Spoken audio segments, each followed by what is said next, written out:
करायचे, समान वाटणी कशी करायची हे शिकलोय, बरोबर? आता त्यांनी आपल्याला एक पुस्तक पान नंबर 70 वर दिलेलं आहे बघा. इथं त्यांनी 8 फुलं घेतले. 8 फुलाचे त्यांना 2-2 चे भाग करायचे. आपण आता करून पाहिजे का? ओके. हे पहा, आपल्याकडे फुलं नाही, आपण काड्या घेऊ. 1 2 3 4 5 6 7 आणि 8. 8 काड्या आपल्याकडे आहेत. त्यांनी काय सांगितलं, या 8 फुलांमधून दरवेळी आपल्याला किती किती फुलं काढायचे? 2-2. आपण काढून बघू बरं किती भाग होतात. किती आहेत आपल्याकडे सगळे मिळून? किती कितीचे भाग करायचे? 2. हे 2, हे 2, हे 2 आणि किती भाग झाले रे? 1 2 3 4. म्हणजे आपण आधी जसं केलं होतं, 8 फुलं असतील, काड्या असतील, चॉकलेट असतील, आपण त्याचे जर 2-2 चे भाग केले तर किती भाग होतात?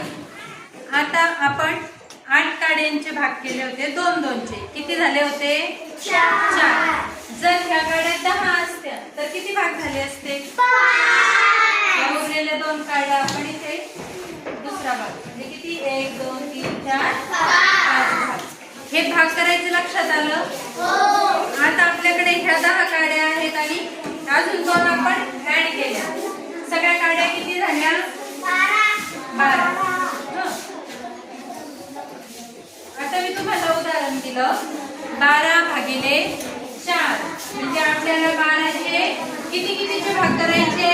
4. या 12 काड्यांचे आपल्याला 4-4 चे भाग करायचे. 12 चे आपल्याला 4-4 चे भाग करायचे. चला, प्रत्येक कपामध्ये आपण किती टाकून घेऊ? 4-4 काड्या. 4 4 आणि ह्या 4. काही शिल्लक राहिल्या? 4-4 चे भाग केले. किती कपांमध्ये बसले? 3.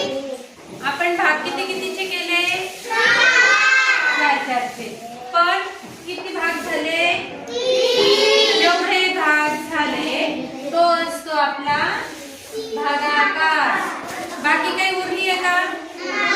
नाही.